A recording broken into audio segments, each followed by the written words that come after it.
ახლა ვიწყებთ ჩვენი ახალი პროექტის დაშლა არ მოშლის მეორე ვიდეოს და აი ამ მანქანას უნდა მივესალმო აი ესე. ვილაპარაკებთ E-კლასის ფენომენზე, ვილაპარაკებთ კონკრეტულად ამ მოდელის თავის ტკივილებზე, თუ კი ასეთები აქვს, როგორ უნდა მოუვაროთ, რა უნდა გაითვალისწინოთ. ფასი აქვს საკმაოდ ბიუჯეტური, რომელსაც მოგვიანებით გავაჟღერებთ და ან მოდი ეხლა ვეთქვათ. ადრე იყო რომ Mercedes-ი მხოლოდ კომფორტია და BMW მხოლოდ სპორტია და Audi სადღაც შუაშია. ეს არის მითი, ხო ესეა? კი ბატონო, გეთანხმები, ვინაიდან ეს ტურბინიანი ძრავია, არსებობს ბევრი მითი მის მოვლაზე. რამდენ ხანში ერთხელ უნდა შეცვალოს ანტიფრიზი? 8-10 წელია საშუალო. 8 წელი ერთ-ერთი ანტიფრიზი გისხია მანქანაში? ძალიან კარგი კოლოფია. კი, ძალიან მომეწონა მეც სიამოვნე, კომფორტული ეკონომიაში, აბსოლუტურად რბილი და იდეალურად თავდა. და იმისთვის რომ ესეთი კარგი იყოს კიდე დიდხანს, როგორ უნდა მოუვაროთ? ხო. რა უძღეგრძელოთ? სადღეგრძელო გვიდე დაშლა არ მოშლა გვაქვს რუბრიკის სათაური და ესეთი აზრი მაქვს, რომ უნდა უსურვოთ. მოგესალმებით ჩვენო ერთგულო მაყურებლებო, მივესალმები შოთასაც, რომელსაც ჩვენი პირველი ვიდეოდან უკვე იცნობთ და ახლა ვიწყებთ ჩვენი ახალი პროექტის დაშლა არ მოშლის მეორე ვიდეოს და აი ამ მანქანას უნდა მივესალმო აი ესე. რატო? იმიტომ რომ ეს არის Mercedes E-კლასი, ჩემო შოთა და ჩემ წარმოდგენაში Mercedes E-კლასი არის აი როგორი თემაა, იცი? რომ მითხრან რომ ყველა მანქანა რო გადაშენდეს ერთს რომელს დატოვებდი, ერთი უნდა დარჩეს მარტო. მიუხედავად იმისა, რომ მე არ ვარ Mercedes-ის ფანი, მართლა არ ვარ და ყველა მიცის, დავტოვებდი Mercedes E-კლასს. მოდი, აი ამას აღარ განვმარტავ და მაგიტომ მივესალმე აი ესე ქუდის მოხდით.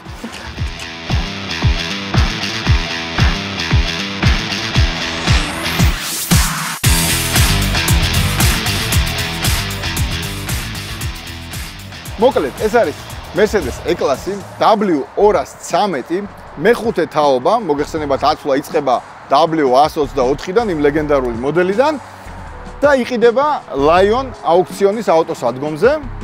ეს არის Lion აუქციონის ავტოსადგომი, სადაც შეგიძლიათ ჩამოხვიდეთ, პირდაპირ ნახოთ ახალი ჩამოყვანილი ავტომობილები ადგილზე და შეიძინოთ საუკეთესო ფასად. შენ როგორი ასოციაცია მოგდის ხოლმე E-კლასს? Mercedes-ი ჩემი ზოგადად ისეთი ფავორიტი ბრენდი არის. E-კლასი მართალია Mercedes-ი ეძახის S-კლას თავის ფლაგმანად, მაგრამ ჩემთვის როგორც წარმომადგენლობითი მანქანა, უფრო E-კლასი ითვლება. კომფორტი, ცივილიზაციის მიღწევები თუ რამე არის. აი ყველაფერია რა, E-კლასი. ტაქსის მძღოლებიდან დაწყებული, გერმანიაში ხო ტაქსები ხო E-კლასია. მაღალი რანგის მენეჯერები დამთავრებული ყველას ყავს. და E-კლასი არის მართლა ის მანქანა, რომელსაც თუ ერთი დარჩება, ამას დავტოვებდი. მიუხედავად იმისა, რომ S-კლასი არის ლუქს კლასის და ბიზნეს კლასის, ესე ვთქვათ, ფლაგმანი, J-კლასი არის, ვთქვათ, ოფროუდის ლეგენდა, E-კლასი არის აბსოლუტური ლეგენდა, მე მგონია ეს, იმიტომ რომ არის მასობრივი ლეგენდა. კარგი, ეხლა ამ სიცხეში და ამ ქუდებში ბევრი რო აღარ ვილაპარაკოთ. როგორც ვთქვით, ვართ Lion აუქციონის ავტოსადგომზე და აქედან უნდა გავიყვანოთ ეს მანქანა და უნდა დავუღეჭოთ და ეხლა შენ გითხარი, რას უპირებთ დღეს E-კლასს? როგორც წინაზე გავაკეთეთ, გავავლით ჯერ ტესტ დრაივის, გავტესტავთ მანქანის სხვადასხვა მახასიათებლებს, ვისაუბრეთ ტექნიკურ მხარეზე და სრულფასოვან მოკლედ ბევრ საინტერესო დეტალებს განვიხილავთ.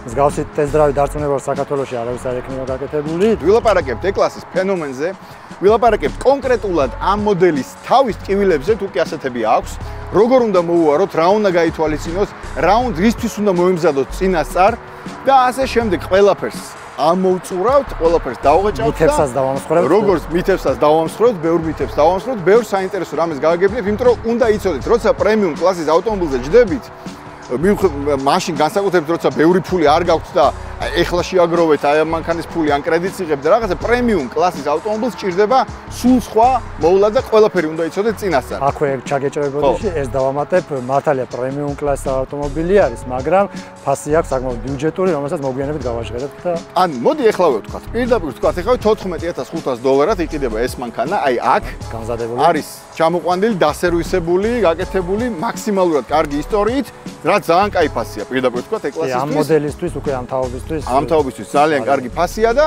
ისღა დაგვრჩენია ეხლა წავიდეთ და ბოლოს რა თქმა უნდა როგორც ჩვენ რუბრიკას შეესაბამება დაშლა არ მოშლა ქვია და ერთ სადღეგრძელოსაც ვიტყვით ბოლოს რა უნდა უდღეგრძელოთ ამას გზაში გავივლით და მანამდე რა შეგვიძლია მანამდე უნდა დავიძრათ და მოდი რა სადღეგრძელოს დავიდეთ დაჯიქი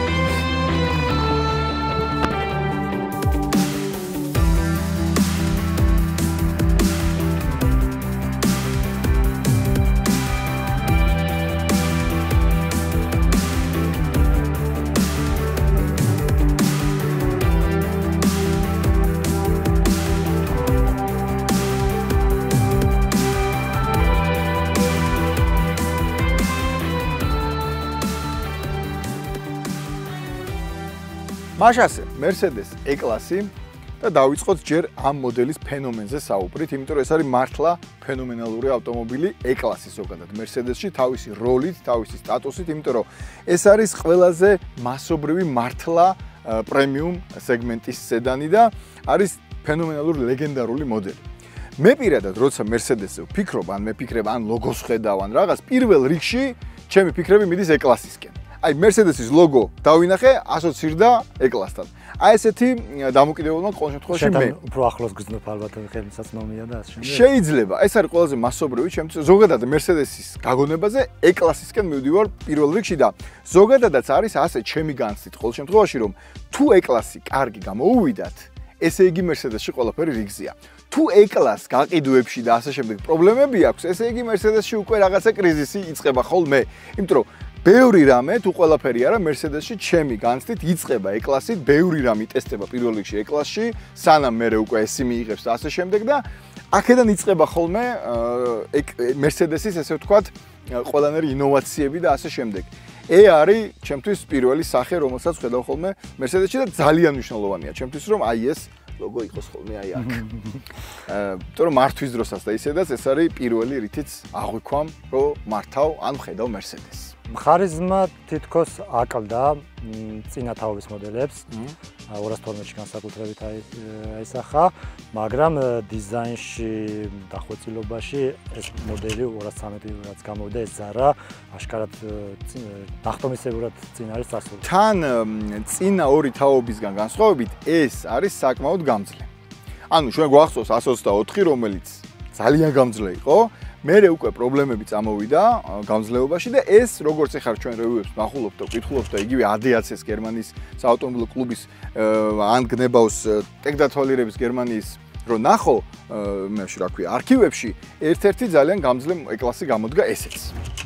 კი, ავტობილდის ჩვენი გერმანული წარმომადგენლების პირველ ტესტ-დრაივებშიც, სადაც გამძლეობის ტესტი იყო, შეფასება. TÜV-რეპორტი ხო არის ტექდათვალიერების ესე ვთქვათ რეპორტი. იქაც წინა თაობების განსხვავებით ეს საკმაოდ გამძლე აღმოჩნდა მიუხედავად იმისა, რომ გაცილებით მეტი ელექტროობა აქვს, გაცილებით მეტი ელექტრონიკა აქვს და ბევრი კომპიუტერი და ასე შემდეგ. აქვე ვთქვათ, როცა ახალი მოდელი გამოდის, თავიდან არ არის ხოლმე ზოგადად რეკომენდებული იმ პირველი მოდელების შეძენა. ანუ 2016 წელს რო დაიწყო გამოშვება, ჯობია რომ იყიდო 17, 18, იმიტომ რომ რაღაცების დახვეწა მაინც უწევთ ხოლმე. აქ როგორ გვაქვს საქმე? კი, აქ იყო თავიდან რაღაცა ისინი რეკოლები? რეკოლები ქონდა, ისეთი მნიშვნელოვანი არაფერი, შეიძლება საჭესთან ქონდა, მაგრამ ერთეული იყო ბაზრებზე ან პარტიებს შორის, მაგრამ რესტაილინგი როცა გამოვიდა, ამის რესტაილინგი 2020-ში გამოვიდა და გამოდიოდა 23 წლამდე 23-ში შეწყდა ამის წარმოება, უკვე ახალმა მიმდინარე მოდელმა 2014-მა ჩაანაცვლა. რესტაილინგის მოდელში სალონი ბევრად დახვეწილი ბევრად მომწონს და ხო, რეკოლი ქონდა რესტაილინგს მაგას ამბობ? რესტაილინგამდე ამ მოდელს არ ქონია ისეთი მნიშვნელობა. რესტაილინგამდე? ანუ შესაბამისად ადამიანები უფრო ფრთხილად იყვნენ 2020-იანზე. კი. მოდი აქვე შევაჯამოთ ეხა ეს მონაკვეთი. როცა ახალი მოდელი გამოდის, გარკვეული დრო ჭირდება იმისთვის, რომ გარკვეული ხარვეზები გამოჩნდეს და მე ეს გამოასწორონ, ამიტომ ნაკლებად რეკომენდებულია ხოლმე იმ წლის მოდელის შეძენა, მაგრამ ეს ამ კონკრეტულ მანქანას არ ეხება, იმიტომ რომ 2016-ში დაიწყო წარმოება, არ ქონია არანაირი სერიოზული ხარვეზები და არ ქონია უკან გაწევები, ეგრეთ წოდებული რეკოლები, რაც იმას ნიშნავს, რომ ეგ ამ შემთხვევაში უკვე მითად იქცევა და შეგიძლია იმ წელს, იმიტომ რომ კარგი გააკეთეს გერმანელებმა. ეს ის შემთხვევა იყო რამდენიმე მრავალწლიანი პაუზის შემდეგ, როცა E-კლასი იყო თავიდანვე ძალიან კარგი და შესაბამისად Mercedes-შიც იყო ყველაფერი რიგზე. კარგი, მოდი ახლა რაღაც დეტალებზე ვთქვათ, ჯერ დიზაინის დეტალებზე ვთქვათ.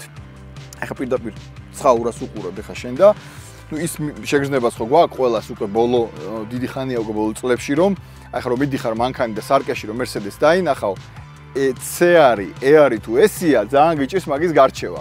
ყველა დაემსგავსა ერთმანეთს ფარები, მეტნაკლებად ერთნაირი, ცხაურა ერთნაირი, ნუ ხა სარკეში ძალიან ძნელია დაინახო ის სადა აქვს რა ქვია ლოგო, უკანა ფარებში პრინციპში ძალიან ის არის და ნუ C კლასის ფლობელებისთვის ძალიან კარგია, იმიტომ რომ ვიღაცა შეიძლება ეგონოს რომ S მოდისო, მაგრამ აი S კლასის ფლობელებისთვის ცუდია როცა ეგონებათ რომ C მოდისო რა, ეს შუაშია მაინც. მაგრამ განსხვავება არის მაინც. განსხვავება არის, შეგვიძლია მარტივად სარკეში რომ დაინახავს მძღოლი უკან Mercedes და უნდა რომ გაარჩიოს, შეგვიძლია ერთი მარტივი ხრიკი ვასწავლოთ. მაგალითისთვის ყველაზე პატარა C კლას აი ეს LED ფარების ხაზის ტრიფი რაც ეწოდება, ეგრეთ წოდებული, აქვს 1, 213 მოდელის ძარას უკვე 2 და S კლას W222-ს 3. აი ხა მაგის მათემატიკას თუ დაიწყებენ, აბა 1-ია, 2-ია თუ 3-ია, ანუ მაინც S კლასის ფლობელი მაინც გატეხილში იქნება, იმიტომ რომ შეიძლება C გონი ვარო იფიქროს რა. კიდევ შეიძლება რაში ცხაურაში ვნახოთ სხვა. არა, რა თქმა უნდა, ჩვენ ახლა ცოტა უტრირებთ, სხვაობა დიდია C-ს და S და S შორის ბოლო-ბოლო ზომით, წონით, კლასით, ფუნქციებით, კომფორტით, მაგრამ ნუ ეს ერთი შეხედვით ძნელი გახდა გასარჩევი. ცოტა მოსაბეზრებელია ერთგვაროვანია. ხო, შასიზე გინდოდა მგონი შენ რაღაც გითქვა? ხო, შასისაც შეეხება, ნუ ეს მსგავსება მარტო გარეგნულად არ აისახა, ეს გამოიწვია ალბათ პლატფორმამ, რომელიც Mercedes-მა გადავიდა უკვე რომ ერთიანი პლატფორმაზე დაანერგოს ყველა მოდელი. ამ პლატფორმად დღეს C კლასი, W205-იც, S მოდელიც, S კლასიც და ასე შემდეგ. და ცალკე შეიქმნა მე ელექტროების, მაგრამ ეგ ცალკეთია. კი. ეგ ძალიან ისეთი ხელსაყრელია Mercedes-ისთვის, იმიტომ რომ ერთი პლატფორმა კარგია. ნაწილები ერთმანეთთან თავსებადი არის და ასე შემდეგ. და მე მინდა აუცილებლად ვაჩვენო და შენ კარგად იცი ეგ ამბავი, ეგრეთ წოდებული პრესტიჟის ზომა. ძალიან საინტერესო. როცა საქმე ეხება სედანს, ჩემო საყვარელო ხალხო, გერმანელებს აქვს იქიდან არის დამკვიდრებული ესეთი გამოთქმა პრესტიჟის ზომა. აი პრესტიჟის ზომა იზომება აი ასე, მანძილი კარიდან საბურავის თაღამდე. აი ეს რაც უფრო გრძელია, მით უფრო პრესტიჟულია სედანი. და მოდი ბარემ პირდაპირ უთხრათ, რომ E-კლასებს შორის, რაც კი წარმოებულა, ამას ყველაზე გრძელი აქვს. თუმცა ამის შემდეგ მოდი კიდე ცოტა დაუგრძელეს ბაზა. ამის შემდეგ ბაზა დაუგრძელეს, მაგრამ ეს პრესტიჟის არაოფიციალურია, ეს არსად არ წერია ტექნიკურ მონაცემებში, აი ეს არის სედანის პრესტიჟის გამომხატველი ზომა და მოკლედ ამ E-კლასს აქვს ყველაზე გრძელი. თუმცა ამას ტექნიკური მიზეზიც ჰქონდა ამის გადაწყვეტას. Mercedes-ი აპირებდა ამზადებდა ამ მოდელისთვის ახალ ძრავს, გრძივ 6 ცილინდრიან დიზელს. 1 რიგა 6 ცილინდრიან. კი ბატონო, რომელიც მოგვიანებით 2 წლის შემდეგ გამოუშვეს. ძრავზე რახან დავიწყეთ ლაპარაკი, ბარემ უთხრათ მაყურებლებს ის რომ ამ შემთხვევაში არის 20 ცილინდრიანი, ეს არის E300 ფორმატი კი, რამდენი ცხენის ძალა გვაქვს? просто მოდი კილოვატი ვთქვა პირველად. ხო, ტექნიკურად ყველაზე სწორი საზომი ერთეული მაინც კილოვატებია, სიმძლავრის 180 კილოვატია. შეგიძლია გადაიანგარიშო, რამდენი ცხენის ძალა გამოვა. რამდენი გამოდის? გერმანული პიესი 1.36-ზე გადავამრავლოთ 245. 245 და 241. ინგლისური მეთოდით 241. ხო. მაგდენ. აი, მაყურებლებს მაინც აუხსნათ ეს მომენტი, რომ კილოვატი როგორ უნდა გადავიყვანოთ ცხენის ძალებში, უნდა გადაამრავლო 1 და 36-ზე. მოკლედ და კილოვატი. ყოველთვის კილოვატია, მაგრამ ცხენის ძალებში არის ხოლმე მცირე სხვაობა ამერიკულ და ევროპულ გაგებას შორის. ამერიკულ თუ ბრიტანულ? ბრიტანული და გერმანული. ბრიტანული და გერმანული. გერმანელები მაინც. მაგრამ აი ხა ჩვენთან რახან ბრიტანეთთან მანქანები არ ჩამოყავთ, ზირთადად ამერიკულ, ევროპულის ფენომენზე უნდა ვისაუბროთ ხოლმე. კარგი იქნებოდა, რომ ამ კაპოტის ქვეშაც 6 ცილინდრიანი ძრავი იყოს, მაგალითად V6 ან 1 რიგა 6 ცილინდრიანი დიზელი, იმიტომ რომ E-კლასს უხდება 6 ცილინდრიანი ძრავა, მაგრამ სხვა დროა. მე არ მგონია, რომ სიმძლავრის ნაკლებობა აქ ვინმე განიცადოს, იმიტომ რომ ეს ბიტურბო არ არის, მაგრამ ტურბოა, მაგრამ 4 ცილინდრიანი. 4 ცილინდრიანი პირდაპირ შეფრქვევის ტურბინირებული ძრავი გვაქვს აქ, რომელსაც ეწოდება M274-920 ძრავის კოდია ეს და ეს წარმოადგენდა ამერიკული ბაზარზე საწყის ერთ-ერთ ძრავს. საწყის კომპლექტაციას. საწყის კომპლექტაციაში კომპლექტაციასაც შეეხება და ეს ამას ლაქშერი და სპორტი, აქ გვაქვს ლაქშერი კომპლექტაცია და ასევე ამ პირველ გამოსულ ვერსიებში გვხვდებოდა 3.0 ბიტურბო ძრავი, AMG-ის ძველი 77 გამოცდილი ძრავი და შემდეგ უკვე რესტაილინგი რო გამოვიდა სამოდელო ძრავი ოდნავ კიდევ გადაახალისხეს, მაგრამ ბოლო წლებში უკვე დატოვეს ფაქტიურად ყველა პლაგინ ჰიბრიდები. და ეს ტრადიციული ძველი ბენზინის ძრავები ფაქტიურად ამოიღეს უკვე წარმოებიდან. მე მგონი დიზაინზე ბევრი საუბარი არ გვინდა, ახლა პირდაპირ უნდა გადავიდეთ ჩვენ ტესტ დრაივზე. გავატაროთ მე შენს, ვისაუბროთ თავისებურებებზე, ვნახოთ სალონი და მე უნდა წავიდეთ სერვისში და უკვე ავწიოთ ეს მანქანა და უკვე უნდა გელაპარაკოთ იმ რჩევებზე, რა რჩევების მოცემად შეგვიძლია იქნება ეს ძალიან საინტერესო და საიდუმლო რჩევები, რომელიც შეიძლება ბევრი არ იცოდეთ აი ამ მანქანასთან დაკავშირებით. თუ ამ მანქანის ყიდვას ფიქრობთ და კიდევ ერთხელ ვთქვათ, რომ Lion აუქციონზე იყიდება ეს მანქანა, წეროვანის ტერიტორიაზე დგას, იქიდან წამოვიყვანეთ ზუსტად და არის $14500 ახალი ჩამოყვანილია 80,000 კილომეტრის არ აქვს მე მგონი გარბენი არ იყო დაზიანებული თან როგორც ხედავთ ესეთ მდგომარეობაში ჩამოვიდა და თუ ამასობაში ამ მანქანის ყიდვა მოგინდებათ ისიც სადმა შეეძინოთ და ჩვენ ახლა გირჩევთ რა უნდა გაითვალისწინოთ ხოლმე ამ მანქანაზე და რა უნდა იცოდეთ იმისთვის რომ არ დადგეთ რაღაცა უსიამოვნო სიურპრიზების წინაშე.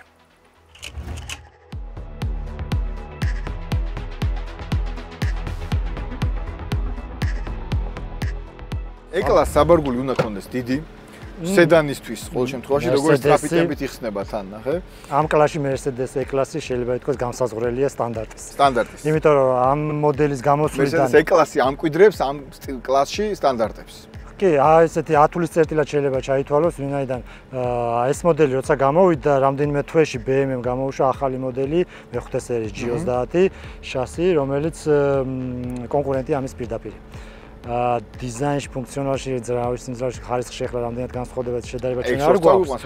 მოკლედ აქ რომ მივიხილოთ, ტევადობა როგორც მახსოვს 540 ლიტრაა და ამ კლასში ყველაზე დიდია, თუ ერთ-ერთი ყველაზე დიდი არა მთლად.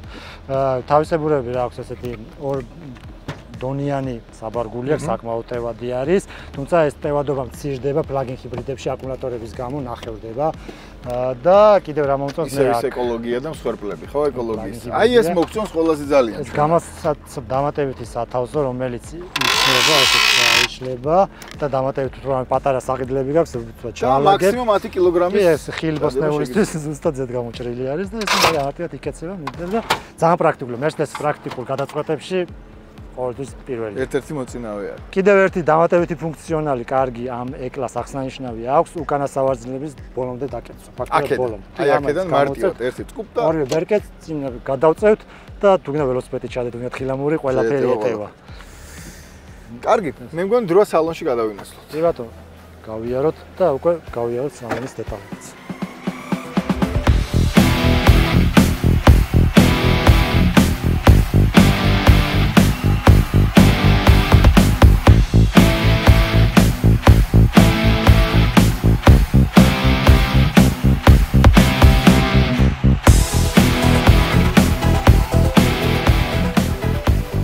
E-კლასური გარემოა ეგრევე ერთი შეხედვით საკმაოდ ისეთი ვიზუალურად ეფექტური ეფექტიანი ისე ბოლომდე აღარ არის როგორც ადრე იყო 90-იან წლების აი W124-ში იმიტომ რომ აი ხისმაგივრად გვაქვს უკვე პლასტმასი მაგრამ ერთი შეხედვით ძალიან ლამაზად ყველაფერი კარგად მაგრამ პლასტმასი კარგი იქნებოდა რომ აქ იყოს ხე არ არის ხე თუმცა გვაქვს ხის შპონის იმიტაცია და ასევე არის ერთ-ერთი ოპცია თუ რესტაილინგში განსაკუთრებით რელიეფური ხის ოპცია რომელიც მე ძალიან მომწონს. ხო, ძალიან მომწონს აი ეს ზედანაწილი. ფერიც და ხარისხიც და ეს თავისი ნაკერებიც, რაც არ არის ფეიკი და ნამდვილია. ნუ რა თქმა უნდა ეს Mercedes-ის განყოფილება აქეთ ტრადიციული დასარეგულირებელი სავარძლების თავის ადგილზეა. აქვს აი ეს ღილაკი, ჯენტლმენებისთვის განკუთვნილი ღილაკი, რომელსაც gentleman ბატონი gentleman taste გერმანულად, რომელსაც დააჭერ და აქედან შეგიძლია დაურეგულიროს შენ გვერდით მჯდომ გზავრს სავარძელი აი ეს შემიძლია ახლა გაქციო და გამოგციო წინ და უკან. ეს არის gentleman ბატონი. ძალიან ბევრი ისეთი რამეა, რაც Mercedes-ში და E-კლასში გაქვს. ხო, 3 წელი საათი. აი აქ საათი, აი აქ საათი და აქაც საათი. გერმანელებისთვის დროს აქვს ძალიან დიდი მნიშვნელობა, ხო? ბურმესტერის აუდიო სისტემა, ეს არის ყველაზე ისეთი კომპლექტაცია, ხო, ერთ-ერთი. კი, მათ შევამოწმეთ. 13 დინამიკი უყენია და საკმაოდ მოცულობითი და მკვეთრი ხმა იყო.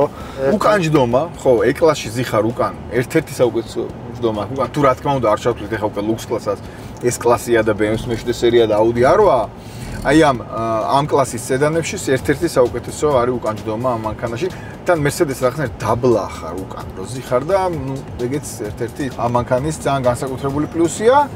რაც შეეხება ჩვენ 4 ცილინდრიან ძრავას საკმარისია ნამდვილად. კი, აღმართებზე ახლა კარგად. ნამდვილად საკმარისია თავისი ტურბოთი. მოხვევის სისტემა ჩვენ ცოტა გავახისტეთ, იმიტომ რომ ამას აქვს რამდენიმე, აქვს ინდივიდუალი, აქვს ეკო, აქვს სპორტი, აქვს კომფორტი, აქვს სპორტ პლუსიც. ჰექტარების რეჟიმებია 5. ჰექტარების რეჟიმებია 5, მაგრამ ცალკე შეგიძლია კიდე მოხვევის სისტემა შეცვალო, ანუ რამდენად იყოს უფრო მგრძნობიარე. და თუ მაინც და მაინც ეს მერსედესული, სტანდარტულ მერსედესული მოხვევა არ მოგწონს, მე მაგალითად ნაკლებად მოწონს, ძალიან რბილია და ძალიან პენსიონერულია. კომფორტული, მაგრამ მე მირჩევნია ყოველთვის უფრო გრძნობიარე და უფრო მკვეთრი. ხო, ეს მანქანა არის 4x4-ზე, არის ფორმატიკი. ეგ აღმართზე ძალიან იგრძნობა. ძალიან იგრძნობა, ეგ კი ბატონო, ძალიან ისეთია. მოსახლეებში როგორ გრძნობს? ბიჭო, მე მგონი საბურავები არ აქვს თლად იდეალური. ნუ ამერიკული სტანდარტის ყველა სეზონის საბურავია, მაგრამ ვერ გაუთავამდები. აი ნახე 1-2 უკვე ცოტა დავკარგე მოჭიდება და არ მინდა რომ გაუთავამდე, იმიტომ რომ ხო ახალ ჩამოყვანილია, სხვათა შორის ჩექსაც ანთებს, იმიტომ ანთებს რომ დამჯდარი იყო აკუმულატორი დავქოქეთ და მოკლედ ბუსტერით და ასე შემდეგ და არ გაგვინულებია მთელი სისტემები და მოკლედ ანთებს ჩექს და მაგის ზეთი შევამოწმეთ. ყველაფერი ნახეთ რაც შეიძლება უცებ გვენახა. შემოწმებული და დროულად აქვს აკეთებული. ხო, ერთადერთი მაღალი სიჩქარიდან დამოხრუჭებისას პატარა დარტყმები იგრძნობა სამოხრუჭე სისტემაში და მე მგონი დროთა განმავლობაში თვითონ გაიწმინდება, თუ შეიძლება ესე ითქვას, დისკოები, სამოხრუჭე დისკოები და მოკლედ მაგიტო არ მინდა რომ ხა ძალიან გავრისკო და იმის გამომდინარე რომ ყველა სეზონის საბურავი უყენია თან ამერიკული და ცოტა მოჭიდებას ვისურვებდი უკეთეს და მგონია რომ ეგ არის საბურავების ამბავი. თან ეს არ არის ეს ესატარებელი მანქანა, მოდი პირდაპირ ვთქვათ, ეს არის მანქანა, რომელთაც უნდა იარო გაამტვირთულ მდგომარეობაში, ესე მშვიდად წყნარად და ასე შემდეგ. მაგრამ ვისაც AMG უყვარს და უნდა ბევრი ცხენის ძალა, ბევრი ნიუტონი, იმისთვის არსებობს. ბარნაუთების კეთებაც შეიძლება თამამად, უკვე შეიძლება და აღარ არის დიდი სხვაობა. ადრე იყო რომ Mercedes-ი მხოლოდ კომფორტია და BMW მხოლოდ სპორტია და Audi სადღაც შუაშია. ეხლა ეგ განსხვავებები ძალიან ისე მინიმალურ დონეზეა დაყვანილი უკვე და ჩვეულებრივ Mercedes-ის ფანი თუ ხარ, ბარნაუთებსაც აკეთებ და ყველაფერსაც აკეთებ, მაგრამ E-კლასი რჩება მაინც E-კლასი. და აქ უნდა ვთქვათ, რომ ეს შასი, რომელიც შექმნეს, ძალიან თანამედროვე და დახვეწილი გამოვიდა Mercedes-ს.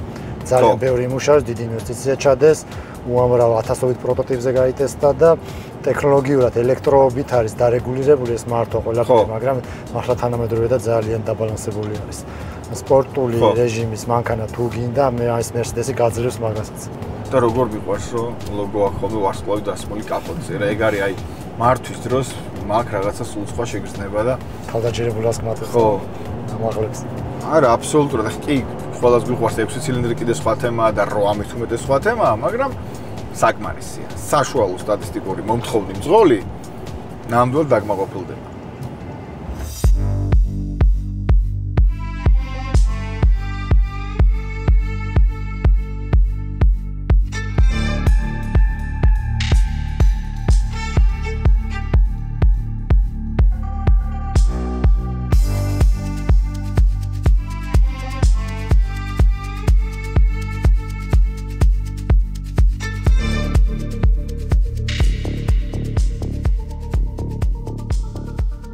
მენიუს ასისტენტებს რაც შეეხება მილებში ყავს, აქ ამერიკულია და ფარენჰაიტებში ზომავს ტემპერატურას. მაგრამ ჩვენ სპიდომეტრი გადავიყვანთ კილომეტრებზე. კილომეტრებში გადავიდა სიჩქარეს გვიჩვენებს ახლა სპიდომეტრს კილომეტრებში და თუ გინდათ რომ კილომეტრებში ყავდეთ ან ცელსიუსს გიჩვენებდეს, შესაძლებელია კოდირება თავისი პროგრამით Xentry იქნებათ Monaco, რომელსაც ხდება უამრავი ფუნქციის გააქტიურება, მათ შორის AMG პაკეტი შეიძლება ჩაერთოს და დამატებითი მაჩვენებლები გამოდის ტემპერატურის და და მოდი მაყურებლის ბარემ ისიც უთხრათ რომ ეს კოდირება არ არის რაღაცა ფანტასტიკა და ძალიან ძვირი სიამოვნება, ხო? არ არის რაღაცა სწავლი. ეს მომუშავე, ვისაც აქვს მაგის პროგრამა ძალიან მარტივად აკეთებს. უამრავ ფუნქცია შეიძლება ჩაერთოს. სალონის განათების ფერებს ცვლიან აკეთებს, სხვა ფეშინატები აკეთებს. და აპდეიტებიც მარტივად კეთდება. პროგრამული აპდეიტებიც კი, ძრავის, კოლოფის, ამ მენიუსი. მაგრამ თუ ეგ ყველა ცოხა ფარენგეიტის მისაღებია, თავრე სპიდომეტრი გაჩვენებს კილომეტრებს, ეგ მარტივად გადადის აქვე ცვლი და მაგას აკეთებს. ამ მოდელზე ახლა კიდევ არის Distronic სისტემა, რომელსაც Mercedes-ი ძალიან ღრმა იმისი ტექნოლოგიურად ჩაუჯდა და ის დაამუშავა. Distronic-ი Mercedes-ის სავიზიტო ბარათია ერთ-ერთი. 10000 პროტოტიპს ტესტავდა მსოფლიოს უამრავ ქალაქში და ისეთ კარგად დახვეწა შეიძლება ითქვას, მაგრამ რატომღაც საქართველოში უჩივიან. რო ჩამოყავთ მანქანა, ყველა ამის პროგრამისტი Mercedes-ს იძახის რომ გააუქმეთ გათიშეთ. რატო? არ ვიცი, მიზეზი ალბათ ეს იმის ბრალია, რომ ნაავარიები ჩამოდის უმეტესად რაღაც სენსორებს ვერ აკეთებს, რაღაც კალიბრაციებს ვერ აკეთებს. ამ ბევრი სენსორი აქვს და გათიშეთ მარტივი ქართული გამოსავალია, რომ რაღაცა სენსორი ვერ მივხედე, ვერ გავაკეთე, ან არ გავაკეთე, ფეხებზე დავიკიდე და გავთიშე მთლიანად დისტრონიკი, ხო? კი, დისტრონიკის გარდა კოდირებთ ასევე შესაძლებელია ეს სტარტ-სტოპ სისტემის ღილაკის გათიშვა, რომელიც ყოველ დახოქვისას კი ხელით თიშავ ღილაკით, მაგრამ თავიდან ირთვება. მაინც ირთვება ყოველ დახოქვაზე და კოდირებით შეგიძლია სულ გათიშოს არის. მე ორ რამეს თუ შეხოლმე მანქანაში ეგრევე. ეს არის სტარტ-სტოპი და ეს არის line keep assist-ი. Line keep-იც კი ბატონო. აგორს ვერ ვიტან. ხო, ბარემ ისიც თქვა რომ ამ ვერსიას კონკრეტულად არ აქვს პნევმატიკური დაკიდება. მაგრამ მე ისეთი შეგრძნება მქონდა, რომ არ ჭირდება, ანუ არ არის კიდე აუცილებელი შენ რა სიტყვი. კი ბატონო, 17-18-იან დისკის საბურავებზე. ხო. ინერდბილი არის და კომფორტული, მაგრამ არ ჭირდება. თუმცა დამატებით ოფიციად იყო არსებობდა ჰაერ ბალიშებზე. მაგას იშვიათად უკვეთავდნენ, ევროპაში უფრო უყვართ, მაგრამ ალბათ 20-იან დისკებზე ვინც დადის, ის თუ შეუკვეთავდა ამ პაკეტში.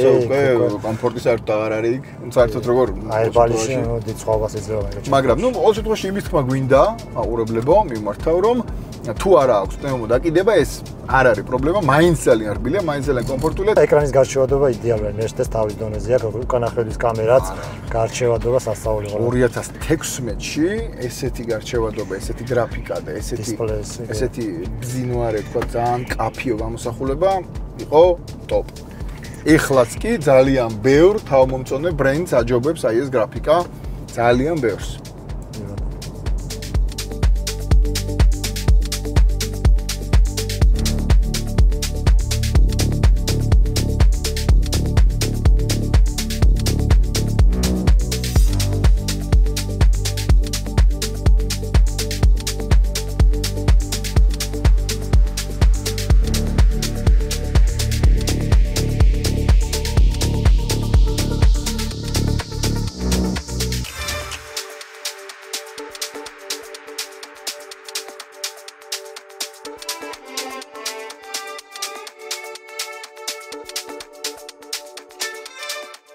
გადავდივართ ალბათ ყველაზე საინტერესო ნაწილზე, მოვედით ამ ბოლში და ეხლა უნდა გესაუბროთ იმის შესახებ, თუ როგორ უნდა მოუვაროთ ამ მანქანას, რა უნდა გაითვალისწინოთ, როგორი ზეთი გვინდა ძრავისთვის, კოლოფისთვის, ანტიფრიზია ძალიან საინტერესო თემა და ხუნდებიც. რატომ ამ ბოლი? იმიტომ რომ ძალიან კარგი ხარისხის, ბევრი ორიგინალი პროდუქცია აქვს და ჩვენ ახლა შევარჩევთ და გაჩვენებთ ზუსტად, რომ ეს არის პრემიუმ ავტომობილი, ეს არის Mercedes-ი. არ იტანს, ვერ იტანს ხალტურას, ბევრ რამეში გამორიცხულიც არის ხალტურა, მაგრამ რაღაცები მაინც არსებობს და ამიტომ უნდა მიაწვეთ ძალიან ხარისხიან პროდუქციას, იმიტომ რომ თუ გინდა რომ მანქანა გემსახუროს კარგადაც უნდა მოუარო. შოთა, მოკლედ ჩამოვთვალოთ, რას ვაპირებთ და მე დავიწყოთ. ხო, ვინაიდან Mercedes და ზოგადად გერმანული წარმოებლები აქვს თავიანთი გაწერილი მკაცრად რეგლამენტირებული სერვისები. სერვისი არის საკმაოდ კომპლექსური და მოიცავს უამრავ რაღაც დეტალის ერთდროულად შეცვლას, მაგალითად როგორც ესე ეწოდება სერვის A, სერვის B, რაც გულისხმობს უნდა შეიცვალოს ზეთები, სამხუჭე ხუნდები, სითხეები, ფილტრები, დათვალიერება, შემოწმდეს და ასე შემდეგ გაყვა ელექტროობა და ასე ზოგადად დათვალიერება მოხდეს მანქანის. ამიტომ მნიშვნელოვანია სწორად შეეჩეს და ისეთ სანდო სერვის ცენტრში მოხდეს, სადაც დაშვებების მიხედვით ხელმძღვანელებენ და ზუსტად ჩაასხავენ, რომ კოდების დონეზე. კი, იმიტომ Mercedes კაცრად აქვს რეგლამენტირებული და თითეული სერვის საშუალება სითხე იქნება თუ რა. რეგლამენტირებული აქვს თავის მანუალებში, ასე ვთქვათ. და შესაბამისად ხარისხიანი პროდუქცია მოგვაწოდა, რომ ეს მანქანა მე არ თქვა, რომ აი ფუჭებადია და აი პრობლემურია და მე სახებს უფუჭებენ ამის გამო. არის ეგეთი მითი შექმნილი, რომ კონკრეტულად ამ წლოვანების ამ ვერსიის 2-დან 0 ძრავი არის პრობლემური.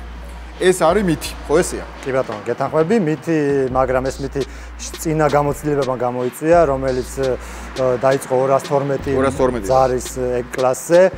ეს ძრავი კონკრეტულად M274 მოდელი, როცა პირველად გამოუშვეს, თავიდან გარკვეული პრობლემები ჰქონდა, გაგრილებას და ეხებოდა ზეთის კლებას, კიდე ასე შემდეგ სხვა ვიცი. ვთქვათ, რომ იგივე ძრავია, ესეც ოღონდ მოდიფიცირებული, დახვეწილი არის, რაღაც აღმოფხვრილია ეს პრობლემები. იყო მაგალითად პრობლემები ანტიფრიზის პლასმასის მილების გაყვანილობაზე, რომელიც აწერია თარიღი და დროის მიხედვით პერიოდულად შეიცვალოს. არავინ არ ცვლიდა მაგას კდებოდა. და ნუ ეს Mercedes-მა იმით გამოასწორა ერთ-ერთი ფაქტორი იყო, მომენტი იყო ანტიფრიზის სახეობა შეცვალა მთლიანად და ახალ თაობაზე გადავიდა, რომელიც ახლა გაჩვენებთ. მაგრამ აქ პლასმასის მილები აღარ აყენია. აყენია, ისევ? მაინც აყენია. მაგრამ ანტიფრიზმა სხვადასხვა დაცვა გააუმჯობესდა. და გვაქვს ისევ ის სერვისის ინტერვალი? ინტერვალიც მეტი აქვს ამ ახალ თაურის ანტიფრიზს. ეხლა გაჩვენებთ ყველაფერს. კარგი, ეგ მე ვნახოთ კონკრეტულად ანტიფრიზის თემები, ეხლა დავიწყოთ ნელ-ნელა უკვე, ანუ ერთი დავასკვნოთ ამ შესავალში, რომ მითია ეს 2-დან 0 არ არის პრობლემებიანი ძრავი, აღარ არის, იმიტომ რომ იზრუნეს მაგაზე გერმანელებმა და ეხლა ვნახოთ და მოუყვეთ ყველას, როგორ უნდა მივხედოთ ძრავს, კოლობს და ასე შემდეგ. კი ბატონო. გაგვიმართლა რომ ამ მანქანას თურმე ჩამოყვა წიგნი, აგერ Mercedes-Benz და პირდაპირ წიგნის კოდებით შეგვიძლია ვაჩვენოთ ამერიკულ მანქანებზე იშვიათია ხოლმე მოყვეს მსგავსი. ხო, და ამიტომ გამიხარეთ რომ გერმანულს მოყვება თავისი ისტორიას, ხო, ისი რო წერია, როდის გამოუცვალეს, როდის შეუცვალეს მინისტრმენდი და ყველაფერი ისტორია წერია ხოლმე იქვე და მე მიყვარს ეს პასტით ჩაწერილი გერმანელების ეგ ნიშნავს უტყუ არ ხარეს. ხრა, მაგრამ ეხლა გაგვიმართლა რომ წიგნი მაინც ეგეთი მანქანები ძვირადაც ფასობს. ძვირადაც ფასობს. მანქანას ემჩნევა სალონის უკთა მოვლილია. ჩვენ ეხლა ამბოლში უკვე შეგვირჩიეს, დაგვახვედრეს, აქ მოგწეს. ამისთვის საჭირო სითხეები შეგვიძლია ეს გადავამოწმოთ, მაგრამ მართლა სწორად შეგვირჩიეს თუ არა და ფაქტებიც თვითონ წარმოებლის რეკომენდაციებს აქ წიგნშივე ჩავხედოთ. აი, ძრავის ზეთი დავიწყოთ. ძრავის ზეთი ყველაზე მამაღალი და ესეთი საყურადღებო თემა, რომელიც ბევრი უფრთხის, ვინაიდან ეს ტურბინიანი ძრავია, არსებობს ბევრი მითი მის მოვლაზე, ყველა ბიძახის რომ ესეთი კაია, ის არის, მაგრამ ყველაზე ნაღდი და გარანტირებული არის, როცა წიგნი გიჩიო ხელში, გააქვს უკვე იცი დაშვება, აქ ეხლა უკვე მოუძებნე არის დაშვება ასეთი არსებობს 229 და 5 დაშვება. აქვე უწერია ზეთის მოცულობა, წამყვლის პირდაპირ S300 მოდელზე 7 ლიტრი ჩადის. და შეგვიძლია ახლა შევადაროთ ახლა ეს დაშვება, რამდენად შეესაბამება აქ შერჩეულ ზეთს. ხო. ახლა მე მიჭირავს ხელში იტალიური, სუფთა იტალიური ენის ბრენდის, ენი გვახსოვს ფორმულა 1-დან, ნიკი ლაუდა, ფერარი და ასე შემდეგ. საკმაოდ ავტოსპორტით იზომება რა, ზეთის ხარისხი, მოდი ვთქვა, ბევრი რამე იზომება ავტოსპორტით, მაგრამ ძრავის ზეთის ხარისხის იზომება ავტოსპორტის ჩართულობით რა. და წარსულიდან ენი სოფლიოს მაჟორ 7 ნავთობკომპანიაში შედის, უდიდესი გიგანტია, ამის ზეთის ქარხანა მარტო თბილისის ერთი უბნის ხელა. და ბევრი მითია კიდე ის რომ მარტო ის კი არ უნდა ემთხვეოდეს, რომ რაღაცა 540-ია, ის თავარი კოდი უნდა ემთხვეოდეს, რასაც ქარხანა გაზრდოს გარანტიას რა. აღნიშნა არის, Mercedes არა კონკრეტულ სიბლანტეზე შეზღუდვა, აქ შეიძლება ჩაისხოს 030, 530, 040. თავარია ის თავარი კოდი იყოს და 540 ჩვენ პირობებში იდეალურად თავსებადი არის. აქ დაშვებს უკანა ფონზე, უკანა ეტიკეტზე ნახავთ, აი სწორად აწერია 229 და სანდოობაც რაც შეეხება ეხლა იტალია და სხვა იქ ენის ვერ ნახავ, თან ახლა ამბოლი ოფიციალური შემოტანი არის და თავის ბრენდს რა თქმა უნდა ორიგინალი ექნება გარანტირებად ხარისხიანი და მე გამოცდილებით მე თვითონაც მიხარია ეს ბრენდი და მართლა სანდო არის. ხო, ერთი კიდე დავამატებდი იმაზე რომ ეს არის ხოლმე რეალურად განსხვავება პირობებიდან გამომდინარე. ზოგადად ძალიან ყინავს და ცივა იგოდნავს სხვა სიბლანტია საჭირო, დანარჩენი ყველაზე მთავარი არის კოდი. კი, დაშვება და 540 არის საქართველოსთვის ამ შემთხვევაში. ამ ძრავისთვის, ამ თაობისთვის 540 ჩვენ საწვავის გათვალისწინებით იქნება თუ მოვლის ვას შემდეგ აი წინა სერიაში რო გქონდა ფილტრზე Subaru-სთან დაკავშირებით, აქ ეგეთი პრობლემა არ დგას, იმიტომ რომ Mercedes სხვა ფილტრს უბრალოდ ვერ დაუყენებ. ინდივიდუალ ძრავზე ინდივიდუალ კოდი აქვს. თუმცა არსებობს fake უხარისხო ფილტრები, ამიტომ უნდა დაუყენო ისევ და ისევ ოფიციალურ Sando ჩაუმტანთ. კარგი, შოთა, რახან ძრავასთან ტრიალებთ, ბარემ ეხა ვისაუბრობთ გაგრილების სისტემაზე და ანტიფრიზის თემა აუხსნათ და წეღან რაც თქვით, იმას დაუბრუნდეთ ეხლა რომ წინა თაობას ჰქონდა პლასმასის მილები, სკდებოდა და ამ თაობასაც პლასმასის მილები აქვს და რატო არ სკდება? ან რამდენ ხანში ერთხელ უნდა მიაქციოს ყურადღება ადამიანს წინაზე 5 წელი იყო რა 5 წელს უნდა გამოგეცვალოთ, თორე გასკდებოდა და საქართველოში არ ცვლიან ხოლმე და ეხლა რა ხდება? პლასმასის მილებს რაც შეეხება, ეგ დეტალები თითქმის ანალოგიური უყენია, აქ პრინციპულად ბევრი არაფერი არ შეცვლილა. ნუ რაც კდებოდა ის შლანგი შეიძლება ისევ გასკდეს სიძველისაგან, მოყავთ ეს შეიძლება მოხდეს 10 წლის მერე ან ასაკის მიხედვით, ყველა დეტალს ეგ პლასმასზე ამოტვიფრულია ზეწელი და ეგ თარიღის მიხედვით გადამოცვლდება. უბრალოდ აქ პრინციპული ცვლილება რაც მოხდა, ეს იყო ანტიფრიზის ტიპის შეცვლა.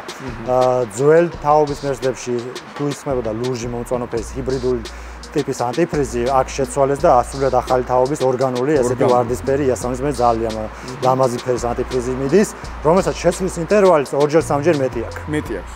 კი, ეს იმდენად კარგი და დახვეწილი ანტიფრიზი გამოვიდა, რომ უამრავ სხვა ავტოწარმოებელს გამოვიყენა. და რამდენ ხანში ერთხელ უნდა შეცვალოს ანტიფრიზი? 8 წელია საშუალო. 8 წელი ერთ-ერთი ანტიფრიზი გისხია მანქანაში? მე მაგალითად ჩემ მანქანაში მაქვს ჩასხმული, რომელსაც საერთოდ უწერი ამ ეს დაშვების ანტიფრიზმა, მაინც მიცოდი რომ ხარისხიანი იყო და მერცდეს თავისთვის სულს არ გააკეთებდა. ჩავასხი და 9 წელია მისხია და პრობლემა არ ქონია სუფთად. შეგიძლია ამ ეკლასში 8 წელი გესხას ეს ანტიფრიზი? კი, ეკოლოგიის ხრაც კაია რომ ეს აღარ დააბინძურებ და აგიწევს ხშირად სულა. არც სლანგის გახეთქვის და ინახავს იდეალურ თავსებადო აქვს პლასმასის. კაი, რა ბრენდია ბარემ ვაჩვენოთ ამბოლშია ესეც? ვოლფი, კი ბატონო, ამის შემონტანიც ასევე ექსკლუზიურად ამბოლი არის და ბელგიური წარმოება ხარისხი იდეალური. და Mercedes-ი მე რეკომენდებული. კი, დაშვება აქვს, რეკომენდაცია აქვს და გინდა Mercedes იყოს, გინდა Chevrolet იყოს, გინდა ნებისმიერში? ახალ Volkswagen-ებშიც ნებისმიერში შეიძლება ჩაისხეს. ძალიან კაი. ძრავის რესურსზე ვთქვათ, ეხლა ამდენი ვილაპარაკეთ გამძლეობაზე და რა რესურსთან გვაქვს საქმე ამ ძრავასთან დაკავშირებით? ეს ძრავი არის ჯაჭვზე. ამიტომ ფაზა რეგულატორებზე ხშირად იყო ხოლმე პრობლემები ცვეთა, კბილანების მოწვეთა, ჯაჭვის სადღაც 200,000 კილომეტრამდე შეცვლია იყო წინა მოდელებზე რაც ეხენა, თუმცა ამ დროულად ზეთის შეცვლის პირობებში ხშირად უკვე იყო შემთხვევები ყოფილა რომ 300,000 მეტი ისე გაუვლია რომ ამ ძრავს არაფრის ხელის დაკარება არ დაჭირებდა. საკმაოდ გამძლე არის, კონკურენტებთან შედარებით, ამის კონკურენტები ვინ არიან, შეგვიძლია ჩამოვთვალოთ, ძრავის კონკურენტები. კი, ამ კლასში პრემიუმ სეგმენტში მის შეიძლება შეხვდეს, ხო? იაგუარი გინ თავის ინგინეობით გამოვრიცხოთ, ცოტა აქვს თავის ხარვეზები, პრემიუმში ყავს BMW, თავარი კონკურენტი, აქ ყავს B58 ძრავი, რომელიც საკმაოდ გამძლე გამოვიდა BMW-საც და Mercedes და BMW მანდ გამძლეობაში კონკურენციას უწევენ. მაგრამ საკმაოდ ასევე ყავს Volvo, შვედები არ დავიწყოთ, ესეც ასევე ანალოგიურად 2.0 turbo GDI ძრავია. სულ 2.0 turbo-ზე ვსაუბრობ. ყველა იგივე ზომაში ვადარებთ, იგივე სიმძლავრის სეგმენტში და მეოთხე შეიძლება ამის გამძლეობაში კონკურენცია გაუწიოს Alfa Romeo-ს 2.0 turbo multi-air სისტემას, რომელიც საკმაოდ გამძლეა. ყველაზე მეტი რესურსი რომელს გამოდის მაგ 4-ეული? საქართველოს პირობებში რამდენად რესურსიანი იქნება, ძალიან რთული სათქმელია საწვავიდან და რესურსთან გამოვლენა ევროპაში თანაბარ პირობებში არიან, მაგრამ Mercedes უფრო მცირედ უფრო ლიდერობს. აი ეს მოდელი უკვე გამოცდილია პრაქტიკაში და შეიძლება თქვა სწორედ Alfa Spanish გაუხარდებათ ეხლა. კი, ნამდვილად გაუხარდება. კარგით, ძრავიზეთებს მე მგონი ამოვწურეთ, მეტი აქ ისეთი არაფერი არ არის. კოლოფზე უნდა გადავიდეთ. გადავიდეთ კოლოფზე, ეს აღარ დამჭირდება ამ შემთხვევაში, ამასა და ბარემ კოლოფიზეცაც მოვიშველიებ. აქვე დავიჭერ ხელში. დღეს თელ დღე რაც მოძრაობდით, ვაკვირდებოდით ამის კოლოფს, რომელიც საკმაოდ მოგვეწონა. და არის რამდენ საფეხურიანი ბარემ უთხრათ? აქ გვაქვს ახალი თაობის 9 ლიჩქარიანი კოლოფი, რომელიც თვითონ Mercedes-ის მიერ არის შექმნილი, დაპროექტებული და თავისი ტვინი და ალგორითმი აქვს ჩადებული. ძალიან კარგი კოლოფია. კი, ძალიან მომეწონა, მეც ისიამოვნე, კომფორტული ეკონომიურ რეჟიმში, აბსოლუტურად რბილი და იდეალურად თავდა. და იმისთვის რომ ესეთი კარგი იყოს კიდე დიდხანს, როგორ უნდა მოუაროთ? ხო, Mercedes-ი აქ რეგლამენტირებად ითხოვს შეცვლის ინტერვალების დროულად 100,000 სიძახის, მაგრამ უმჯობესია 60-70,000 კილომეტრზე უკვე შეიცვალოს ერთი. ანუ ორჯერ ნაკლებს ამბობ, ეხლა Mercedes-თან შედარებით? კი, ეხლა სპორტ რეჟიმში როცა დადიხარდა, ეხლა როგორც ნახეთ აჩქარება საკმაოდ იცვლებოდა, მკვეთრი ხდებოდა. მობია რომ თავი დაიზღვიო? კი, და თაგორია რელიეფს ეხლა დადიხარ, რა თქმა უნდა, დაკეთა მეტია. არც იქით, არც აქეთ 80-ზე მაინც უნდა შეცვალო. კი, 80-ზე არა. და რაზეც ამას თავის ზეთი ჭირდება, თავის დაშვება აქვს ამას ანალოგიურად, ამას ქვია 226 და 17, სპეციალ 9 ლიჩქარიანი კოლოფების ზეთია. ნუ ამ კოლოფს კიდე აქვს თავის შიდა აღნიშნა 725 სერია, რომელიც აი აქ აწერია. აი ეს მესამე თაობის კი ბატონო კოლოფი Mercedes-ების ავტომატიკები. Tiptronic-ებში მესამე თაობად ეგრე შიდა კლასიფიკაციად ეგრე ეძახს Mercedes-ს. ამ ზეთის შემოტანიც არის ამბოლი Waiko-ს ზეთია. კი ბატონო, ამ ბოლში შეგიძლიათ შეეძინოთ, არჩევანში აქვს ორი ბრენდი, Waiko და Febi, ორივე გერმანულია. თუ ზუსტად არ მახსოვს, დაახლოებით ალბათ 9 და ცოტა მეტი შეიძლება იყოს. და ეს არის ალტერნატივა, ხო მეორე? კი, ერთი კლასის მით ხარისხის დაშვება. და მეორე რა არის? აბა ეს Febi გვაქვს. ეს Febi არის. Automatic getriebe all. ავტომატიკი ATF-ია ესეც და კი, ესეც 9 ლიჩქარიანი კოლოფებისთვის არის. Febis. კი. Okay. ნუ შეცვლა აქ არის. ეს უკვე made in Germany-ია. ორივე made in Germany-ია. ეს გერმანია, ხო? კი, გერმანულია. იმას უფრო დიდად აწერია თან. და ნუ შეცვლა რა, ფილტრი იცვლება, მთლიან პლასმასის კარტერი აქვს ერთიანი, შეცვლა არაფერი განსაკუთრებული, როგორც წინა თაობებში. ხო, წინა თაობის 7 ლიჩქარიანი კოლოფთან შედარებით ეს ბევრად კომფორტული და უპრობლემოა. კი, კი, კი. იქ რაღაც ხარვეზები გამოდიოდნენ თქონდა 7 ლიჩქარიანს, რომელიც ვერადავერ გადახვეწეს და აქ თავიდანვე კარგი გამოვიდა. მოკლედ ძრავით და კოლოფით ეს E-კლასი შეიძლება ითქვას, რომ გარკვეულწილად მიუახლოვდათ იმას, რასაც იმსახურებს, რომ იყოს ეკლასი, ხო ესეა? ნუ ეს ფორმატი კი კიდევ ეს დავამატებდი, ფორმატის კი დამატებით შეიძლება გამონაცილებელი კოლოფი უყენო და იქაც ანალოგიურად ATF-ი ჭირდება, ცოტა განსხვავებული დაშვების, მაგრამ იმასაც ანალოგიურად ამასთან ერთად ATF კოლოფსთან შეერთხელმოცვა. ანალოგი როცა შეიძლება იმის ერთად უნდა შეიცვალოს, ცოტა ჩადის ლიტრ 200. ეხლა რა ხდება ხუნდებზე? ხო, მოდით თან ჩავიკუზოთ. მოკლედ გადავიდეთ დეტალებში. აქ გვიყენია Brembo სისტემა ჩანს, სუპორტზე ემჩნევა. ნუ დისკები არ არის გაგრილებით დახვრეტილის რო ეძახენ, გაგრილებით ის დახვრეტილები არ არის. გაგრილებით არის სტანდარტული დისკები გვაქვს. მნიშვნელოვანი ამის სწორი სერვისი. რაც ნიშნავს სწორი სერვისი.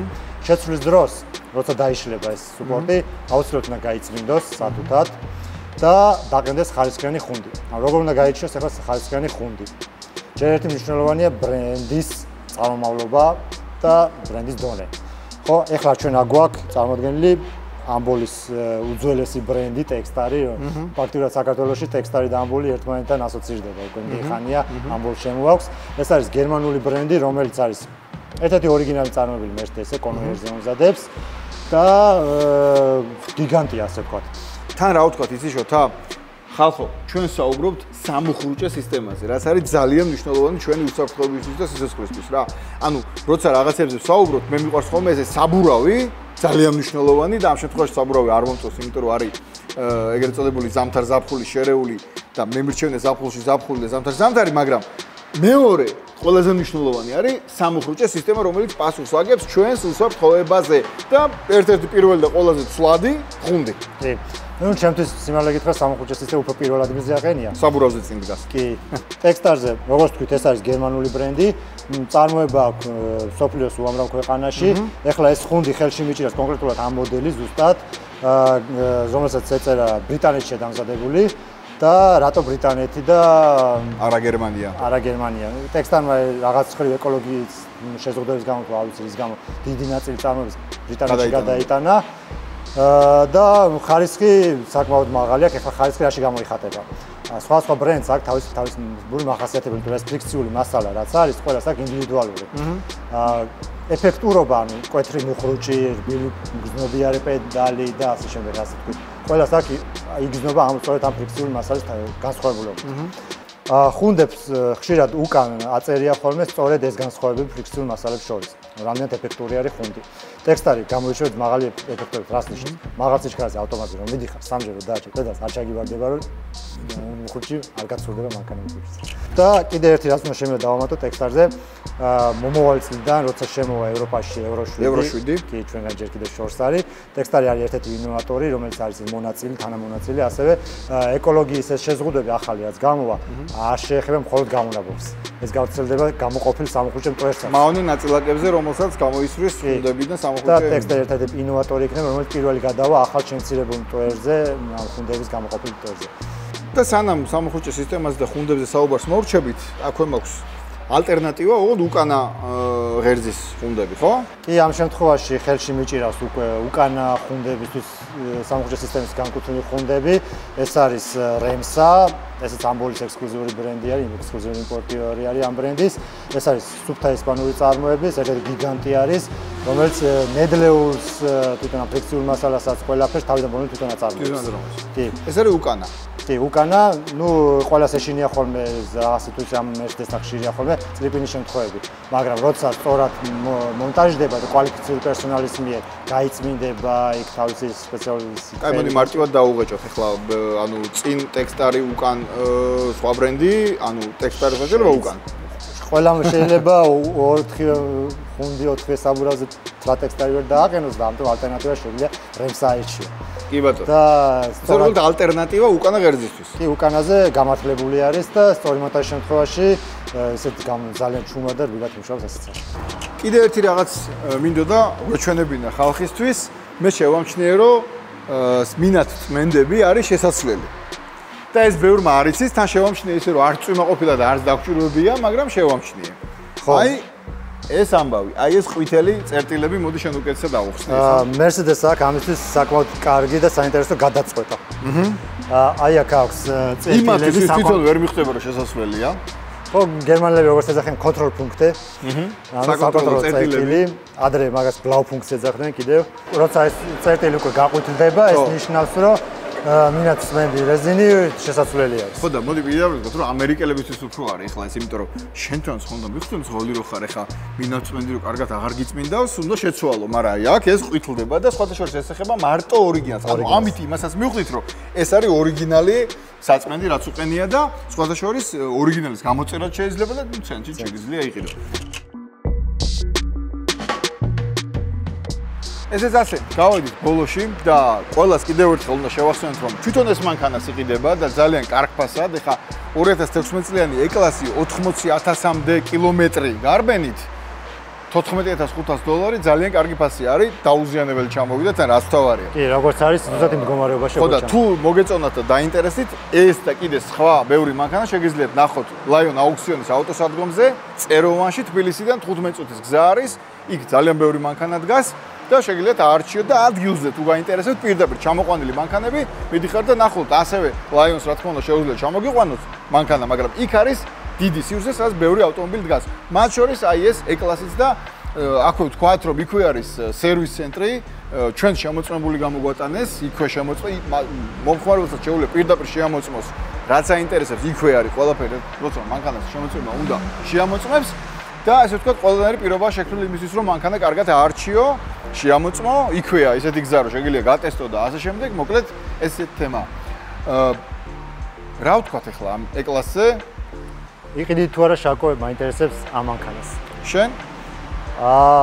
ამ მოდელს ვიყიდიდი, მაგრამ მე ვინაიდან უფრო დიზელები უფრო კარგად მესმის და დიზელის მოყვარული ვარ, ვიყიდიდი ევროპულს. 1 რიგა 6 ცილინდრიან დიზელს იყიდიდი შენ. უფრო მეტი სიმძლავრე მინდა. E400-ს ვიყიდიდი, რომელიც არის 3.0 ბიტურბო. ხო. და მან საინტერესო არის 700 და არის 6 ცილინდრიანი. კი.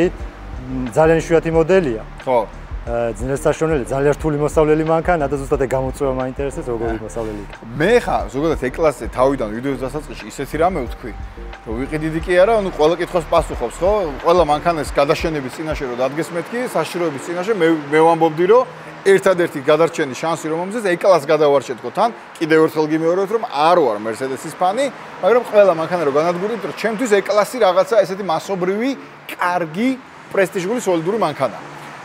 რა უძღეგრძელოთ, სადღეგრძელო გვიდა ხა დაშლა არ მოშლა გვაქვს რუბრიკის სათაური და მე ეგეთ რამეს ვფიქრობ, კონკრეტულად მანქანას, ამ მანქანასთან დაკავშირებით სადღეგრძელოს იდეა თუ უნდა მოგივიდეს, ესეთი აზრი მაქვს, რომ უნდა უსურვოთ გამრავლება რა. კი. უნდა უსურვოთ გამრავლება, იმიტომ რომ რაც მეტი ესეთი ავტომობილი იulis ქვეყანაში, მით კარგად გქონია საქმე, ხო ესეა? ნამდვილად კარგი გამძლე მანქანების და ესეთი კომფორტული პრემიუმ მოდელების ნაკლებობა ქვეყანაში 90-იანი მოყოლებული სულ არის. სულ არის. და ყველაზე ესეთი პოპულარული კიდე Mercedes-ი და საქართველოში გახდა პირველი თავის C-კლასი და E-კლასი. E-კლასი. აი ეს 124-ით. კი, როგორც მათი შთამომავალი, ნამდვილად იმსახურებს გამრავლებას. თან ბევრი ვიარეთ, ცოტა ისე W124-მდე მივედით. და სხვათა შორის, თლად ეხლა არ ვიცი ამას კიდე დრო გამოსთვის, მაგრამ ვერ შეედრება, შეიძლება, მაგრამ ძალიან ახლოსაა ბოლო თაობის E-კლასებიდან. მისი მართლა მითია ის, რომ ეს აღარ არის ისეთი პრობლემური, როგორც იყო წინა თაობა და მართლა ერთ-ერთი ისეთი რჩევაა ეს მანქანა. კარგი, სულ ეს იყო დღეს. დაშლა არ მოშლა დროებით გემშვიდობებათ. ეს იყო მეორე სერია და ჩვენ აუცილებლად გავაგზავნებთ ამ რუბრიკას, იმიტომ რომ ძალიან კარგი გამოხმაურება ჰქონდა, ძალიან ბევრს მოგეწონათ და მე ზღადამრჩენია მხოლოდ გითხრათ, რომ თუ ჯერ კიდევ არ გაქვთ ჩვენი არხი გამოწერილი, აუცილებლად გამოიწერეთ და დაელოდეთ ბევრ ვიდეოს, მათ შორის დაშლა არ მოშლის ახალ სერიებს. მომავალ შეხვედრამდე. კარგად.